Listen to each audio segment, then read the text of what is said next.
Assalamualaikum warahmatullahi wabarakatuh.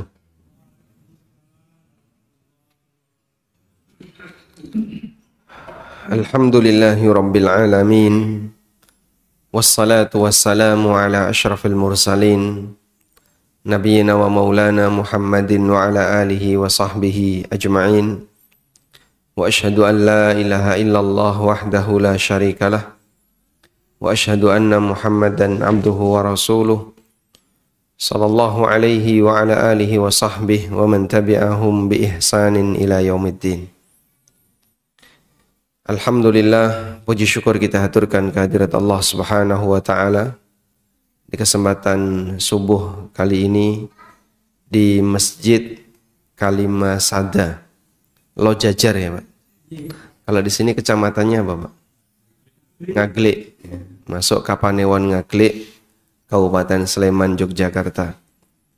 Ini baru pertama kali saya datang ke sini atas undangan dari Pak Aan, dan katanya di sini ada banyak kajian. Alhamdulillah, beberapa masjid dia berkomitmen dengan pendidikan, sehingga memberikan layanan bagi para jamaahnya dengan adanya berbagai macam kajian, baik kajian subuh maupun kajian di waktu-waktu yang lain. Dan kita belajar tidak harus dalam bentuk tablik akbar yang jumlah pesertanya banyak dan ramai. Kita perlu belajar rutin, yang pesertanya sedikit nggak masalah, tapi insya Allah semoga ilmu yang disebarkan dalam kajian-kajian rutin itu bisa lebih menancap dalam sanubari kita bersama.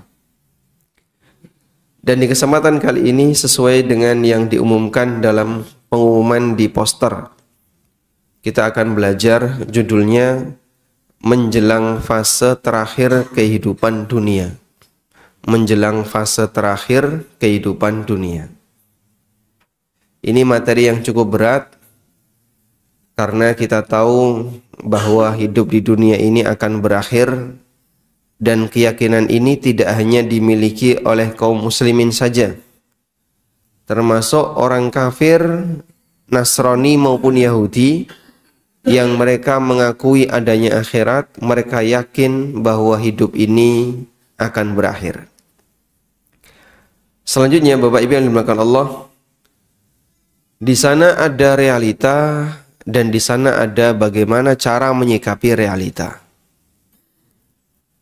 Bagian akhir dari fase kehidupan dunia itu ada yang berkaitan dengan pribadi dan ada yang berkaitan dengan kehidupan secara umum. Kalau yang berkaitan dengan pribadi, fase akhir dari kehidupan kita di dunia adalah apa, Pak? Kematian. Sehingga kita semuanya pasti akan mati, dan ketika kita mati berarti kita telah mengakhiri kehidupan kita di dunia.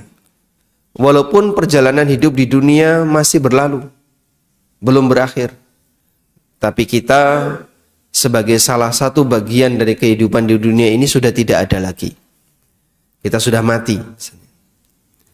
Oleh karena itu di sini ada fase yang berkaitan dengan pribadi kita, dan ada fase dari akhir kehidupan dunia yang berkaitan dengan kehidupan secara umum.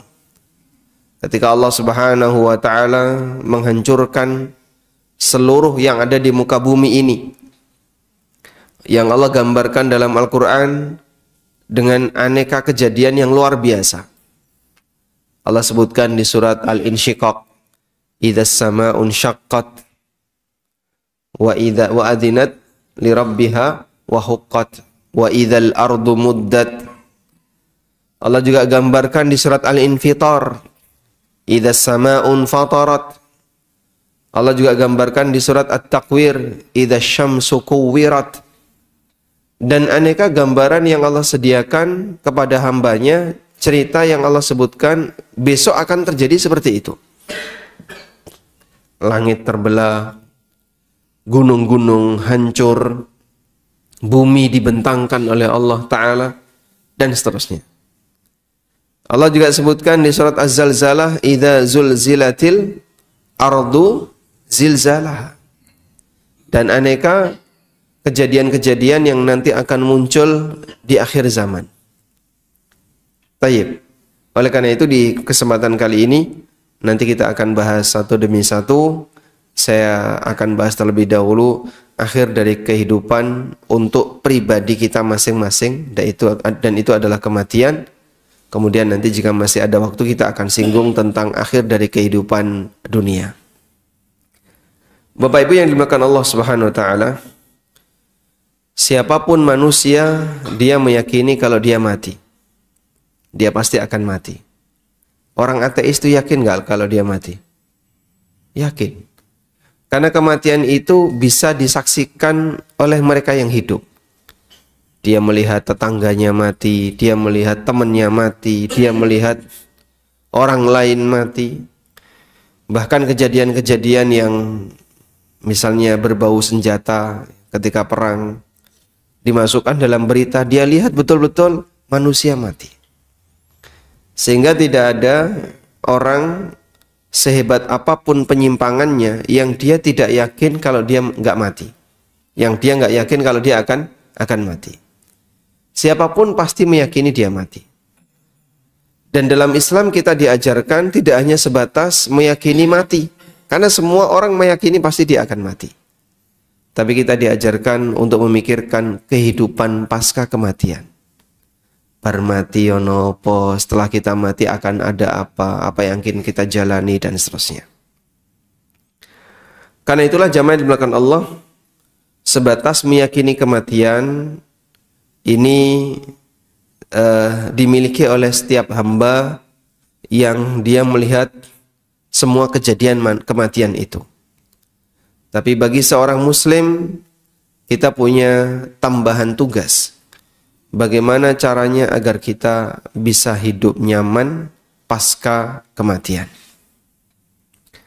Kematian pasti akan datang walaupun seorang hamba bersembunyi di dalam gua yang sangat dalam. Allah Subhanahu wa taala menyebutkan, "Ainama takunu yudrikumul mautu walau kuntum fi burujin musyayyada." Dimanapun kalian berada, yudrikumul maut, pasti kematian itu akan mendatangi kalian. Walau kuntum fi burujin, meskipun kalian berada di dalam bangunan yang buruj. Buruj itu tower, bangunan yang tinggi. Musyayyadah, yang sangat kuat. Karena siapapun, kullu nafsin dha'iqatul maut, semua yang bernyawa pasti akan pernah merasakan kematian. Nah, menjelang kematian itu ada apa jamaah? Menjelang kematian seorang hamba diperintahkan untuk beramal. Dan amal yang diperhitungkan sebagai penentu adalah amal yang berada di bagian ujung dari kehidupan masing-masing manusia. Karena itu Allah tegaskan dalam Al-Quran, atau Nabi SAW tegaskan dalam hadisnya, innamal a'malu bil khawatim. Sesungguhnya amal itu ditentukan oleh al-khawatim, oleh ujungnya. Kalau ujungnya baik, maka seluruh fase kehidupan dia dianggap baik, dan sebaliknya ketika ujungnya buruk, maka fase-fase kehidupan dia disebut atau dinilai sebagai fase kehidupan yang buruk. Sehingga penentunya adalah di bagian ujung. Kita semuanya pasti punya masa silam. Saya punya masa silam, Bapak Ibu punya masa silam, manusia yang lain juga punya masa silam. Namun kita tidak diajarkan untuk tenggelam dengan masa silam, tapi kita diajarkan untuk menatap ke depan. Pikirkan apa yang saat ini sedang kau lakukan, dan selamatkan masa depan kamu sehingga kamu bisa mengakhiri kehidupan ini dalam kondisi baik. Sebab kalau di ujungnya baik, maka semuanya dianggap baik. Dan sebaliknya, kalau ujungnya jelek, semuanya dinilai jelek. Kita dikenalkan dengan istilah husnul khatimah, satunya apa?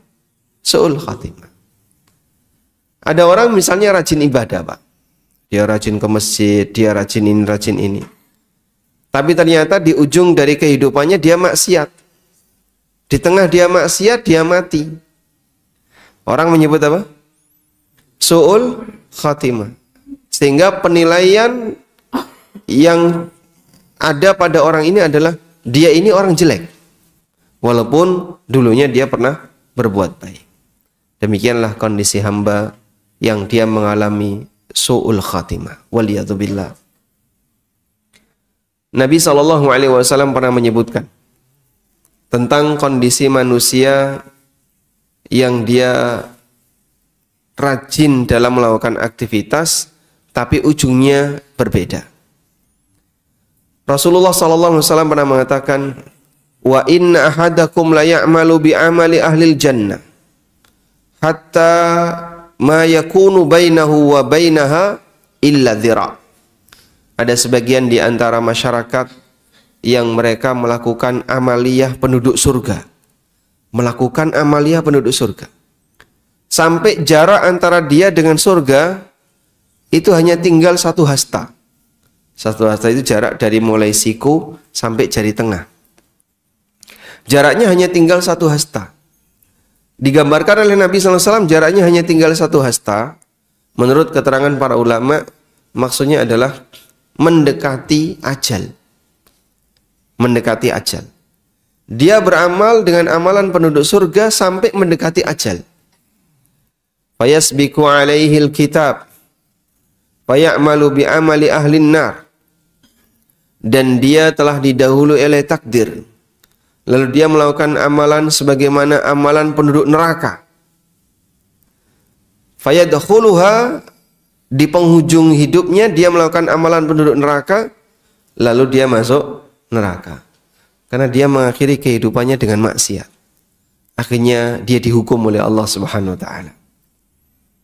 Sebaliknya, wa in ahadakum la ya'malu bi amali ahlin nar. Ada sebagian di antara manusia yang mereka rajin melakukan amalan penduduk neraka. Rajin berbuat maksiat. Hatta ma yakunu bainahu wa bainaha illa dhira', sampai jarak antara dia dengan neraka tinggal 1 hasta. Tinggal 40 cm. Maksudnya mendekati kematian. Fayasbiku alaihil kitab, kemudian dia didahului oleh takdir. Fayamalu bi amali ahlil jannah fayadkhuluha, kemudian dia melakukan amalan penduduk surga, lalu dia masuk surga. Allah berikan hidayah di akhir hayatnya, sehingga dia menjadi orang yang mau bertobat dan berbuat taat. Akhirnya di ujung kehidupannya, dia mendapatkan hidayah dari Allah dan dimasukkan oleh Allah ke dalam surga. Dan inilah pelajaran yang diberikan oleh Nabi SAW, bahwa penilaian yang terjadi pada hamba ketika di dunia itu tergantung dari ujungnya. Kalau ujungnya baik, semuanya dinilai baik. Maka perjuangan kita sebagai hamba yang baik sampai kapan, Bapak Ibu? Perjuangan kita untuk jadi hamba yang baik sampai kapan? Sampai usia pensiun, sampai mati.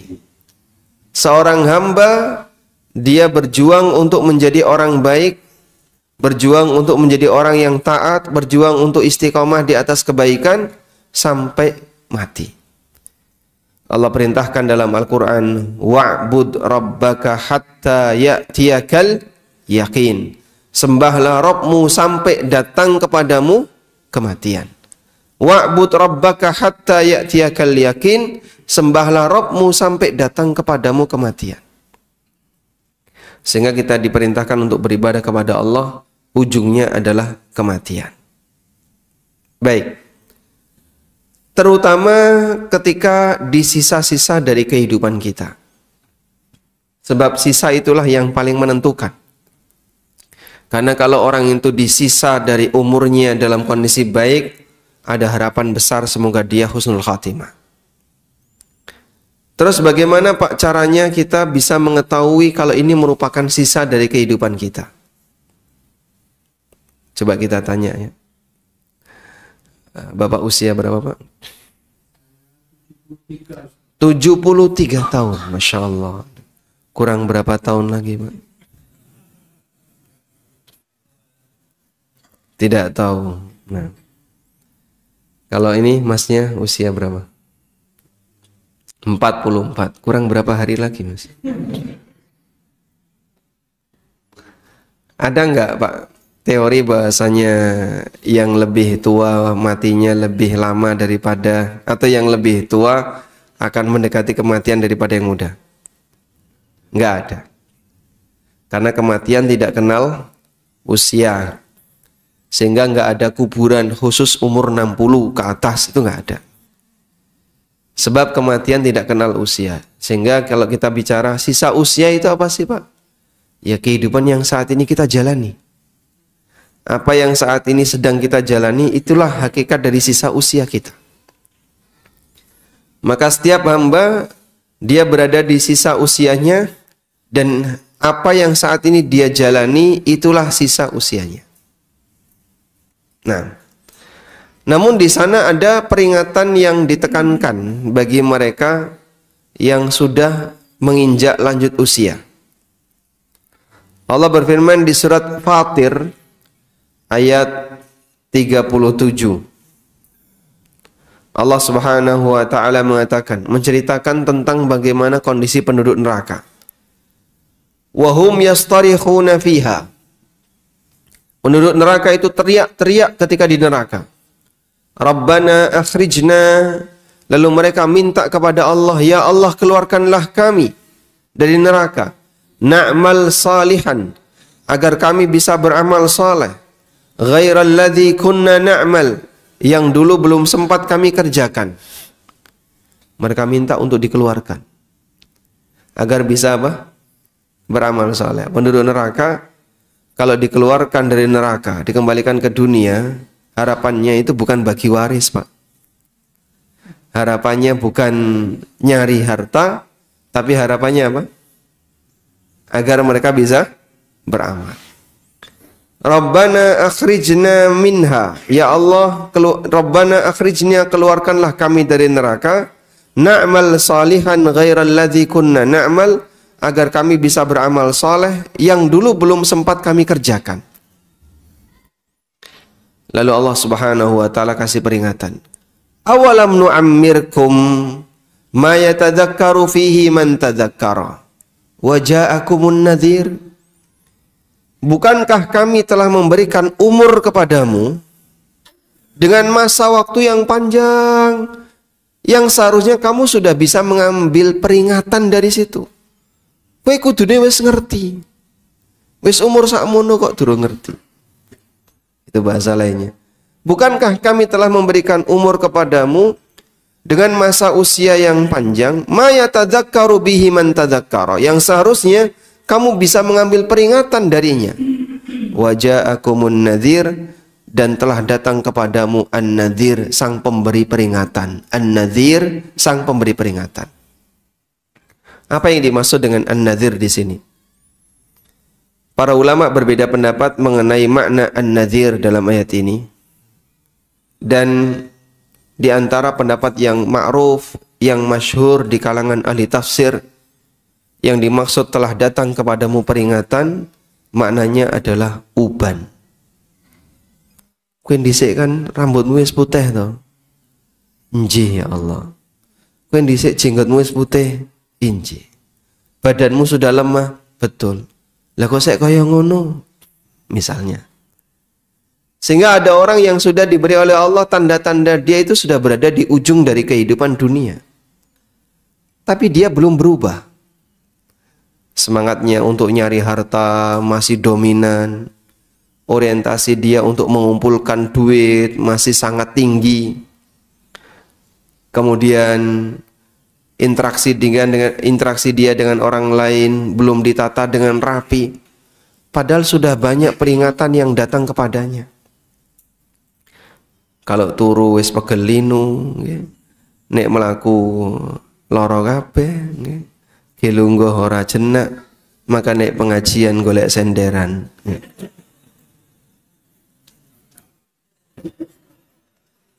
Lek rena nyender kemeng ya Pak. Makanya nyender itu identitas ya. Baik. Nah, peringatan-peringatan itu sudah kita rasakan, Pak. Namanya fisik ya, Pak. Makin lama itu makin sempurna atau makin melemah, Pak? Melemah. Karena Allah tegaskan dalam Al-Quran, Allah ciptakan manusia min dha'fin, thumma ja'ala min ba'di dha'fin quwwah, thumma ja'ala min ba'di quwwatin dha'fan wa syaibah.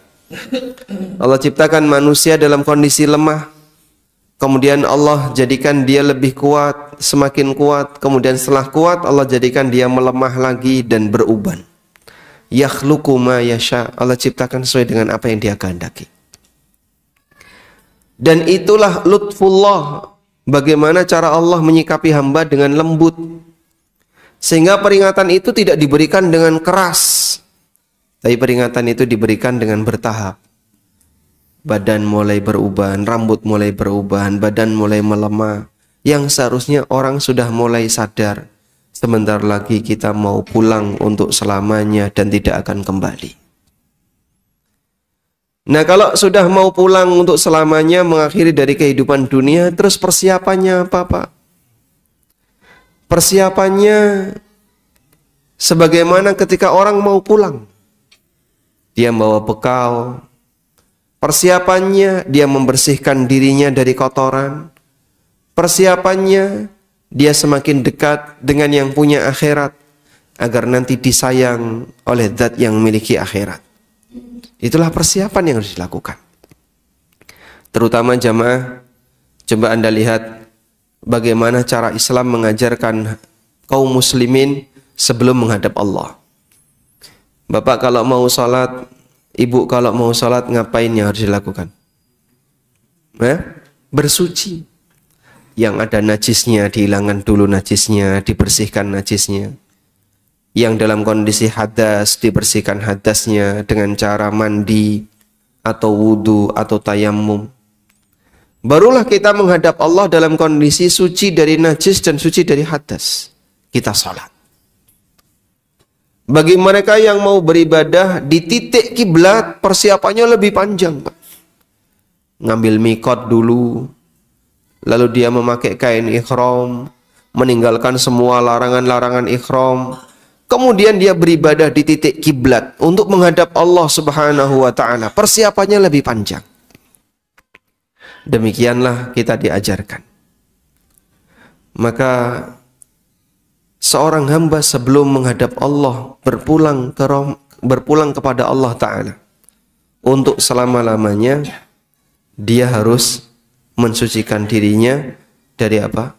Noda-noda dosa. Bersihkan diri kita dari noda-noda dosa. Karena kita mau menghadap Allah Subhanahu wa taala untuk selamanya, sebagaimana ketika kita mau menghadap Allah ketika mau salat, ketika menghadap Allah dalam ibadah yang kita lakukan di titik kiblat, maka kita ketika mau menghadap Allah untuk berpulang selamanya, bersihkan diri kita dari aneka dosa dan maksiat. Caranya pripun, Pak? Cara yang pertama, rajin berbuat ketaatan dan banyak beristighfar. Allah perintahkan kepada Nabi-Nya Sallallahu Alaihi Wasallam sebelum mengakhiri hayat beliau untuk banyak bertasbih dan beristighfar. Sebagaimana yang Allah sebutkan di surat Idza jaa nasrullahi wal fath. Idza jaa nasrullahi wal fath wa ra'aitan nasa yadkhuluna fi dinillahi afwaja. Apabila telah datang Fathu Mekah dan kemenangan, dan kau lihat banyak orang berbondong-bondong masuk Islam, perintah Allah apa? Fasabbih bihamdi rabbika wastaghfir. Sucikanlah Rabbmu dan banyak memujinya, wastaghfir, dan perbanyaklah istighfar kepadanya. Kata Aisyah radhiyallahu anha, kana Nabi sallallahu alaihi wasallam idza raka'a wa sajada qala subhanakallahumma rabbana wa bihamdika allahumma ighfirli. Subhanakallahumma rabbana wa bihamdika allahumma ighfirli. Beliau sering membaca kalimat ini. Nabi sallallahu alaihi wasallam ketika rukuk dan sujud di akhir hayat beliau itu sering membaca kalimat ini. Subhanakallahumma rabbana wa bihamdika allahumma ighfirli. Yu'awwilul Qur'an, beliau mentakwil Al-Quran. Maksudnya adalah mengamalkan isi dari perintah Al-Quran.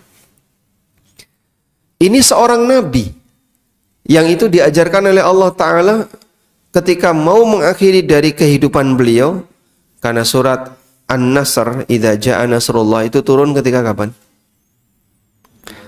Turun ketika Haji Wada, atau turun sebagai surat terakhir itu yang turun kepada Nabi sallallahu alaihi wasallam. Ada ayat terakhir turun dan ada surat terakhir turun. Turun kepada Nabi sallallahu alaihi wasallam di bagian akhir. Sehingga beliau diajarkan untuk mengakhiri dari kehidupanmu, perbanyaklah memuji Allah dan beristighfar kepada Allah, karena sebentar lagi beliau akan kembali kepada Allah untuk selamanya. Umatnya juga diajarkan demikian. Kita mau pulang Bapak Ibu, maka sebelum pulang bersihkan dulu jiwa dan raga kita dengan cara memperbanyak istighfar kepada Allah, mohon ampun kepadanya. Baik. Selanjutnya, upaya yang bisa kita lakukan ketika di penghujung kehidupan adalah memperbaiki diri di bagian akhir dari kehidupan. Memperbaiki itu bisa maknanya adalah apa yang belum benar tolong segera diluruskan. Apapun bentuknya. Misalnya, saya kok merasa Pak, sholat saya kayaknya belum benar. Kroso kaya ngono, alhamdulillah, itu awal dari datangnya hidayah. Merasa belum apa? Belum sempurna. Karena kita ini penuh dengan kekurangan. Kita ini penuh dengan kesalahan. Maka kita ketika merasa bahasanya masih banyak yang kurang dari ibadah yang kita lakukan, masih banyak yang kurang dari ketaatan yang kita lakukan, itu awal dari membuka diri untuk menerima hidayah. Tapi wong nek wis krasa paling bener, susah untuk diubah. Pak nyuwun sewu Pak, salate Bapak keliru. Kowe kira kok nilai saya, awakmu dudu Tuhan. Nah, misalnya, kok menilai ibadah saya. Ada banyak orang yang ketika dikoreksi dia nggak mau. Dan ketika diluruskan dia nggak mau. Mohon maaf ya, banyak orang yang ketika sholat di masjid itu masih belum baik. Misalnya tentang bagaimana cara gerakan yang sesuai sunnah Nabi SAW. Tentang bagaimana bacaan-bacaan dzikir yang sesuai sunnah, bagaimana cara khusyuknya, masih banyak yang kurang. Memperbaiki di usia senja artinya merasa bahwa kita masih banyak yang kurang sehingga ada upaya untuk memperbaikinya. Ada seorang ulama tabi'in namanya Fudail bin Iyad. Beliau ini terkenal ya, sezaman dengan Imam Malik. Fudail bin Iyad rahimahullahu ta'ala itu pernah ketemu dengan seseorang yang usianya 60 tahun. 60 tahun Pak ya. Bapak sudah 73 ya, jauh di atasnya. Lalu Fudail bertanya kepada orang ini, "Kamarra 'alaika minas sana?" Bapak usianya berapa? Sitina sanatan. Usia saya 60 tahun. Kemudian Fudail menyampaikan, "Anta tasiru ila rabbika sittina sanatan tushiku an tablugha." Bapak melakukan perjalanan menuju Allah selama 60 tahun, sebentar lagi mau sampai. Nah, kita hidup ini kan hakikatnya melakukan perjalanan menuju Allah. Ada yang sudah melakukan perjalanan selama 70 tahun. Ada yang sudah melakukan perjalanan selama 40 tahun, 50 tahun, 60 tahun, sesuai dengan usia yang Allah berikan kepadanya. Nah, orang melakukan perjalanan selama puluhan tahun, berarti kan sebentar lagi mau sampai. Kita semuanya sebentar lagi mau sampai. Spontan orang ini langsung sedih dan beliau mengatakan, "Inna lillahi wa inna ilaihi raji'un." Berarti sedilut engkas aku harap mati. Sebentar lagi saya mau mati. Famal khilah, lalu apa yang harus aku lakukan? Kemudian Fudail mengingatkan, siapa yang yakin kalau dia akan mati, maka dia harus yakin annahu mauqufun baina rabbih. Dia akan berada di hadapan Rabbnya. Wa annahu mas'ulun, dan dia akan ditanya oleh Allah. Falyu'id lil mas'alati jawaban, maka persiapkan jawaban untuk pertanyaan Allah. Orang ini makin gemeteran. Tolong ajarkan kepadaku gimana caranya agar aku bisa selamat ketika aku menghadap Allah. Lalu Fudail rahimahullah menyampaikan sebuah nasihat emas, layak untuk ditulis dengan air mata. Gimana kalimat nasihatnya? Beliau menyampaikan, ahsin fima baqiya yughfar laka ma madha fa innaka in asa'ta fima baqiya ukhitta bima baqiya wa bima madha. Perbaikilah hidupmu di sisa usiamu, maka kau akan diampuni dosa-dosamu di masa silam. Fa innaka in asa'ta fima baqiya, karena kalau kamu belum berubah di sisa usiamu, masih sering berbuat jahat, sering berbuat jelek, masih banyak yang kurang dalam aktivitas ibadahmu, ukhitta bima baqiya wa bima madha, kau akan dihukum oleh Allah dengan dosa-dosamu di masa silam dan dosa-dosamu di sisa usiamu. Sehingga kunci untuk bisa mendapatkan ampunan adalah ketika seorang hamba memperbaiki sisa usianya. Perbaikan bisa kita lakukan dengan cara coba kita menghisap diri kita. Dari waktu yang kita miliki ini untuk organ lisan, Pak. Lisan ini lebih banyak dipakai untuk zikir atau untuk mengucapkan sesuatu yang nggak ada makna, atau untuk berbuat dosa. Sudah kita ukur, Pak, kayaknya Pak, saya ngomong sehari-hari itu yang isinya zikir cuman sekian menit, yang isinya baca Quran cuman sekian menit. Lebih banyak ngobrol ngalor ngidul, apalagi kalau sudah urusan politik, berbahas politik, poligami, berbahas poligami, terus poli-poli yang lain. Itu orang kalau sudah bahas seperti itu, rano pucuk, nggak ada ujungnya. Ribut aja isinya, cuman pembahasan yang nggak ada nilai pahalanya. Bahkan mohon maaf, kadang dominan bernilai dosa. Coba bisa dipakai untuk ngukur ya. Misalnya, yang biasanya seneng gerenengan itu yang mana? Kok seneng gerenengan? Seneng gerenengi itu yang mana, Pak? Bapak atau Ibu? Hah? Semua. Sehingga ada sebagian orang yang dia punya hobi gerenengi orang lain, ngerasani orang lain. Lebih banyak mana sih lisan ini kita pakai untuk ngerasani orang lain dengan kita pakai untuk memuji Allah dan berzikir kepada Allah? Banyak di antara kita yang mengakui kayaknya yang pertama lebih banyak, Pak. Baik, berarti lisan kita lebih sering dosa daripada berbuat taat. Itu baru lisan. Pindahkan sekarang, naik ke mata. Lebih banyak mana mata ini kita gunakan untuk melihat sesuatu yang berpahala atau melihat sesuatu yang nilainya dosa? Wah, ini tergantung posisi, Pak Ustadz. Maka posisi menentukan prestasi. Sehingga kalau mata itu ada di dalam masjid, insya Allah aman, Pak. Karena yang dilihat karpet. Tapi kalau mata sudah berada di mall, mata berada di pasar, mata berada di jalan, dan seterusnya, ini mungkin akan lebih dominan maksiat. Cuman sayangnya, yang lebih disenangi orang tuh tempat-tempat yang kayak apa?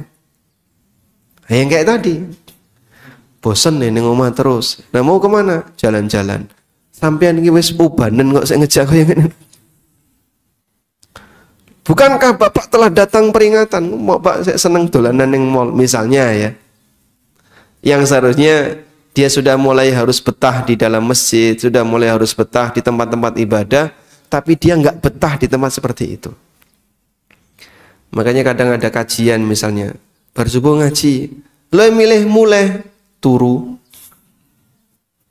Ada yang kayak gitu, Pak? Banyak. Kenapa? Dia nggak betah di tempat yang di situ ada pengajian, dia nggak betah di tempat yang dia bisa berzikir. Sehingga koncone kok wis do mulai melu mulai. Coba sekarang mulai dibuat apa ya? Tempat kita bisa merasakan nyaman, mulai diajarkan untuk diri kita masing-masing ya, diganti dari yang sebelumnya cuma senengane nonton TV, nyekrol HP. Nyekrol HP Pak ya? Begini? Sering nggak kayak gitu? Sering. Saya pernah menjenguk orang yang sakit Pak. Sakitnya parah. Beliau stroke. Hanya tinggal bisa berada di atas kasur. Kalaupun ke toilet, ya itu harus dipapah oleh 2 orang. Kemudian saya menjenguk beliau dan karena beliau sempat sangat sedih karena kehilangan teman-temannya yang biasanya ngumpul bareng teman-temannya sekarang hanya bisa tinggal di rumah.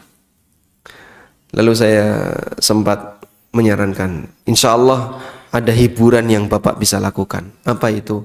Kajian. HP Bapak dipenuhi dengan kajian. Rasakan lezatnya mendengarkan tausiah, lezatnya mendengarkan Al-Quran dan seterusnya. Lah piye carane? Boleh saya minta saya pegang HP-nya? Silakan. Tak setting HP-nya ya. Tak downloadkan kajian-kajian atau apa. Dah, begitu saya buka YouTube, Pak. Masya Allah. Ternyata di situ kan ada apa istilahnya? Historinya. Loh, Masya Allah, historinya kok kayak gini. Ya, langsung dihapusin nih, tak hapus. Wah, ini bahaya ini. Dalam posisi beliau sudah sepuh ya. Usianya 70-an. Dalam kondisi stroke. Nah itu kan kudune wis sadar ya. Ya nanti kan barangkali bisa sembuh, bisa main bal-balan lagi. 70 stroke kok seangan-angan bal-balan gitu. Mungkin bisa pit-pitan, Pak. 70 stroke berharap sembuh bisa pit-pitan. Ya mungkin bisa ya.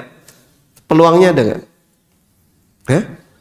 Ada, tapi kecil. Seharusnya kan sudah di usia lanjut, sudah banyak fisik yang lemah dalam kondisi sakit seperti itu, sudah mulai mikir persiapan untuk pulang. Tapi kadang obsesi manusia untuk saya pengen sehat. Nanti kalau sehat saya mau sepedaan, saya mau kesini. Dia sudah nggak sadar dengan usianya. Wajah aku munadzir padahal sudah datang peringatan baginya. Nah, seperti ini perlu dilatih. Kalau orang tidak pernah latihan memindahkan kenikmatan dari kenikmatan fisik ke kenikmatan batin, sulit bagi dia untuk merasakan kenikmatan batin. Karena kan kenikmatan itu ada 2 ya. Kenikmatan fisik waktunya lebih pendek. Loro untu siji, walaupun makanan itu nikmat di depan Anda, mau makan nggak? Enggak. Itu baru dicabut oleh Allah sebagian nikmatnya. Gigi 1 sakit, di depan ada sate, tongseng, duren, radoyan kabeh. Baru 1 gigi yang sakit. Apalagi kalau sudah lanjut usia. Wes ra iso ngunyah. Ya mangan daging dimut. Daging kok dimut toh, Pak? Lah wes ra iso ngunyah. Tapi harapan dia untuk bisa menikmati itu pengen seperti anak-anak muda. Jadinya sampai ada yang orang tua itu iri. Aku iri Mas kalau sing nom. Lah sampean dhisik tau nom to, Pak. Tapi dhisik pas nom rano kaya ngene, Mas. Isane tuku saiki nek wis tuwa. Masya Allah. Baik, sudah mulai saatnya kenikmatan itu dipindah. Dari kenikmatan fisik ke kenikmatan batin. Cara mindahnya gimana? Bapak coba berlatih untuk merasakan kenikmatan yang suasananya ada di batin. Zikrullah itu nikmat nggak, Pak? Bagi mereka yang bisa merasakan nikmat batin zikrullah. Salat itu nikmat nggak? Kok berat kalian jawab? Salat itu nikmat nggak? Sangat nikmat. Bagi mereka yang bisa merasakan. Bagi yang belum bisa merasakan, sholat rodok suwe saiki ya protes. Sehingga sholat tarawih kok imamnya rodok suwe gitu. Berapa? Salam disian. Dia lebih milih golek masjid yang cepat kono wae. Karena dia tidak bisa merasakan nikmatnya salat. Dia tidak bisa merasakan nikmatnya ngaji, dia tidak bisa merasakan nikmatnya baca Quran, dia tidak bisa merasakan nikmatnya ilmu. Maka dalam kondisi semacam ini, ketika dia tidak bisa merasakan nikmatnya itu semuanya, dalam pikiran dia nikmat itu hanya fisik saja. Padahal itu ada waktunya. Dalam kondisi tertentu kenikmatan fisik sudah tidak mampu dipaksakan. Tapi kenikmatan batin sebenarnya nggak putus. Bagi mereka yang sudah terlatih untuk melakukannya. Maka dalam kondisi ketika sudah nggak bisa makan enak, nggak bisa tidur nyenyak, sudah nggak bisa jalan-jalan, tapi dia bisa merasakan kenikmatan ketika mendengarkan kajian. Sehingga di rumah walaupun dia berada di atas kasur nyetel kajian, rasanya adem, nyaman. Itulah kenikmatan batin. Nah, seperti ini butuh dilatih. Perbaiki kondisi kita dengan cara melatih bagaimana nikmat fisik bisa diarahkan ke nikmat batin. Karena nikmat batin ini nggak ada ujungnya. Ujungnya kematian. Orang sakit bisa merasakan kenikmatan batin. Baik.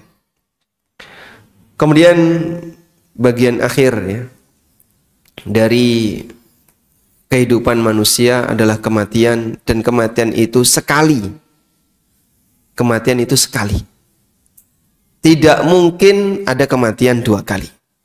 Tapi ceritanya Pak, katanya ada orang yang mati berkali-kali. Oh, itu mustahil. Kalau mati suri itu bukan mati.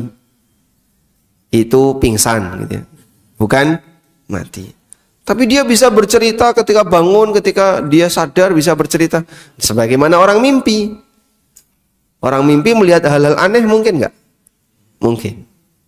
Tapi yang lebih penting adalah dia gimana caranya agar kematian yang sekali itu dalam kondisi terbaik. Ada beberapa keadaan yang disebutkan oleh Nabi SAW, ciri mati yang terbaik. Misalnya mengucapkan la ilaha illallah. Beliau bersabda, "Man kana akhiru kalamihi la ilaha illallah dakhalal jannah." Siapa yang kalimat terakhirnya adalah la ilaha illallah, dia masuk surga. Contoh yang lain, mati ketika sedang berbuat ketaatan. Mati ketika sedang sholat, mati ketika sedang sujud, dan seterusnya. Tapi ini semuanya tidak bisa dikondisikan. Aku pengen mati dalam kondisi sujud. Caranya gimana Pas ya? Apa tak sujud terus sampai mati? Karena habis nafasnya. Misalnya sujud sambil tahan nafas. Ya tidak demikian, nanti jadi bunuh diri kalau gitu. Karena kematian itu kondisinya seperti apa mengikuti kebiasaannya. Berarti ada muqaddimahnya. Ada pernyataan yang disampaikan oleh Al-Hafidz Ibnu Katsir. Man 'asha 'ala syai'in mata 'alai. Barang siapa yang punya kebiasaan ketika hidup dengan kebiasaan tertentu, maka dia akan mati sesuai dengan kebiasaan itu. Sehingga mereka yang punya kebiasaan mondar-mandir ke masjid, sering melakukan sholat, semoga nanti dia bisa mengakhiri hidupnya sesuai dengan kebiasaan itu. Baik. Dan jangan lupa untuk minta kepada Allah. Minta apa? Amal yang terbaik di bagian ujung. Ada satu doa yang mungkin Bapak Ibu bisa rutinkan. Allahumma ja'al khaira a'mali fi khawatimiha. Allahumma ja'al khaira a'mali fi khawatimiha. Ya Allah, jadikanlah amal terbaikku ada di penghujungnya. Itu sama dengan kita minta husnul khatimah. Kita minta agar dianugerahkan oleh Allah Ta'ala amal yang terbaik di penghujung kehidupan kita. Wallahu ta'ala alam.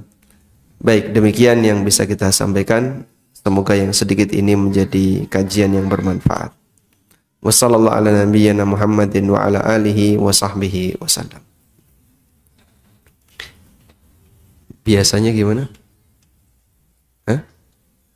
Sarapan? Jamaah diberi. Oh baik, barangkali Bapak Ibu ada yang mau disampaikan, kami persilahkan.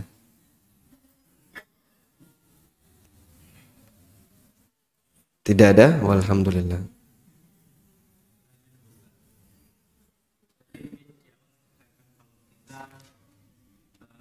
Hidup baik yang di akhir kita hidup buruk, maka kita akan masuk neraka.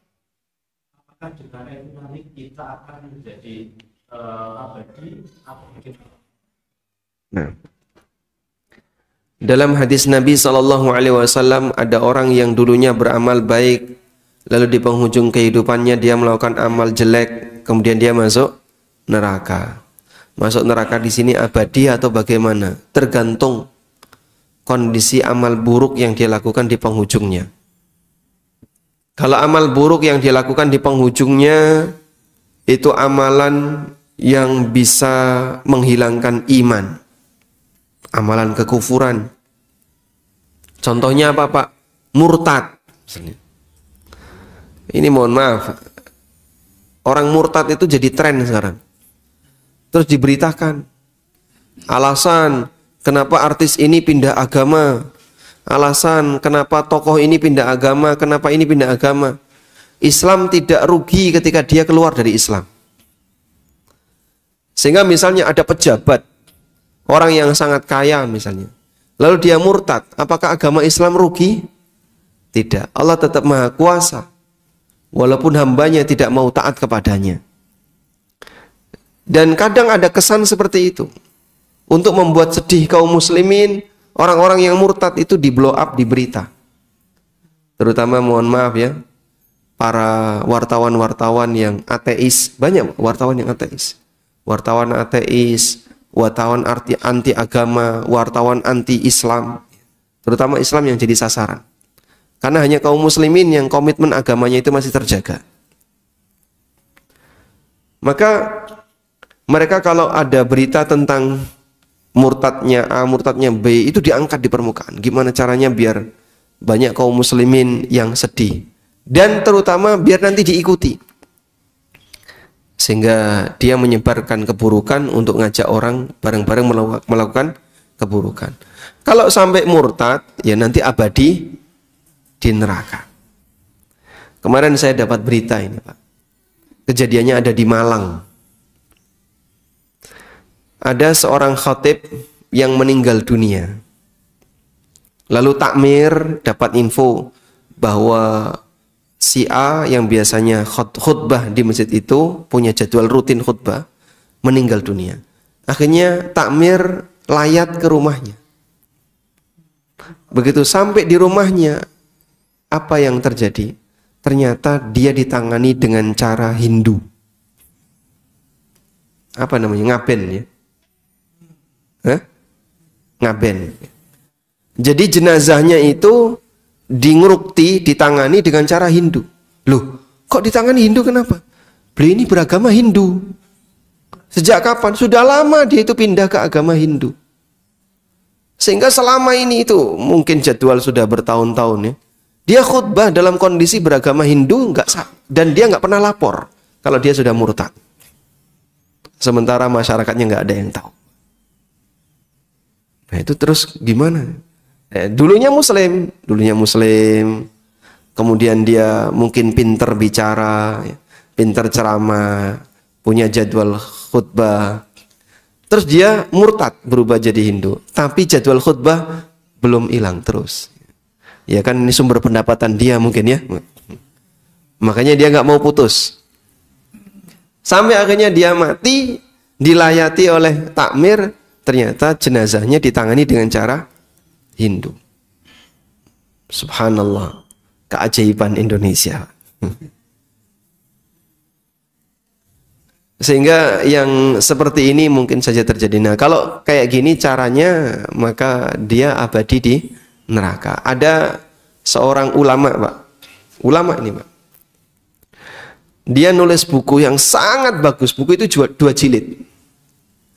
Saking bagusnya buku ini membantah kelompok Syiah.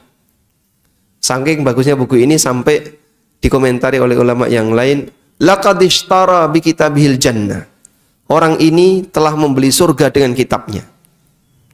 Namun di akhir hayatnya dia jadi ateis dan memperjuangkan ateis, mendakwahkan ateis.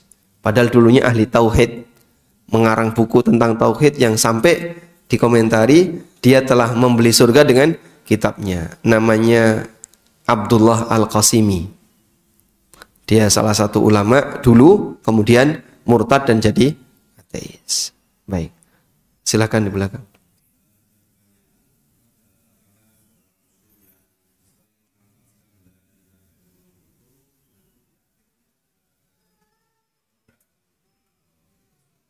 Baik. Ada pertanyaan, apakah seorang muslim yang sering melafalkan la ilaha illallah dia nanti akan mendapatkan husnul khatimah dan dipermudah untuk mengucapkan la ilaha illallah? Ya, ada harapan, tapi tidak bisa dipastikan.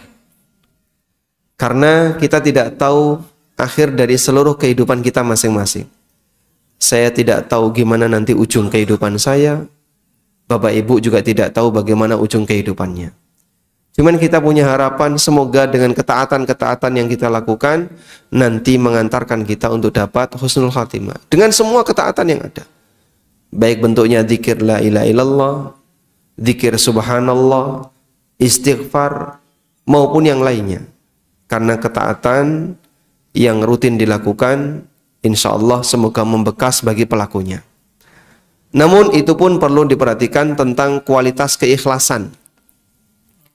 Karena terkadang ada orang yang penampilan dohirnya seperti orang taat, namun dia pamrih. Nah, ketika dia pamrih, Allah tunjukkan di bagian akhir hayatnya. Sehingga di akhir hayatnya gimana? Ketika dia ketika dia pamrih di akhir hayatnya, Allah tidak kasih hidayah. Apa yang menjadi kebiasaan baik dia di masa silam, dia hilangkan semuanya, dia tinggalkan semuanya. Sebaliknya dia justru melakukan amal buruk di akhir hayatnya. Baik. Cuman begini ya. Ini satu prinsip.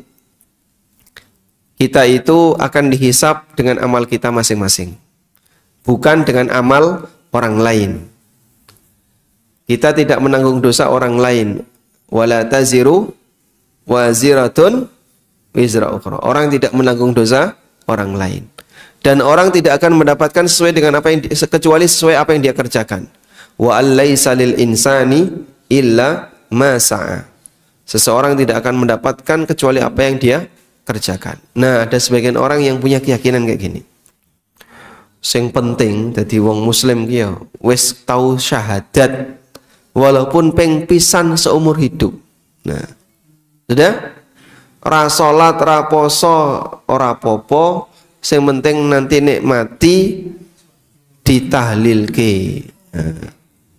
Sehingga mati melbu tahlil. Nah, keyakinan seperti ini banyak. Sehingga masyarakat kita jadinya menggantungkan kepada perbuatan orang lain. Engko nek aku mati ya ditahlilke. Terus nek ditahlilke, nek ditahlilke mesti melbu swarga to, Mas. Padahal orangnya nggak pernah sholat. Dan ini banyak sekali, Pak. Saya ketemu dengan beberapa orang yang dia nggak pernah sholat. Kalau puasa bawa sepeda ngerokok ke sawah itu kalau ngerokok raposo, terang-terangan raposo. Tapi dia punya keyakinan, so aku nikmati kan KTP ini Muslim, KTP ini Islam. So aku nikmati ya, kok ditahlilke tonggo-tonggo, nek ditahlilke masuk swarga. Ini keyakinan bahaya. Ya sama seperti penganut agama sebelah. Antara yang rajin ke tempat ibadah dan yang enggak rajin, balasannya sama. Dua-duanya masuk surga. Karena sudah ada sang juru selamat yang akan menghapus seluruh dosanya. Apa bedanya antara yang rajin dan yang enggak rajin? Mending enggak rajin. Agama-agama permisif seperti ini berbahaya. Maka dalam Islam kita tidak diajarkan demikian. Jadilah hamba yang rajin untuk berbuat ketaatan dengan ikhlas. Semoga dengan itu akan mengantarkan diri kamu untuk mendapatkan husnul khatimah. Baik dengan rajin baca tahlil, dengan rajin baca tahmid maupun yang lainnya. Wallahu a'lam. Baik, pun cekap nggih. Sekarang jam 5:30. Baik, demikian yang bisa kita sampaikan. Semoga yang sedikit ini bermanfaat. Wassallallahu ala nabiyyina Muhammadin wa ala alihi wa sahbihi wasallam. Wa akhiru da'wana anil hamdulillahi rabbil alamin. Wassalamualaikum warahmatullahi wabarakatuh.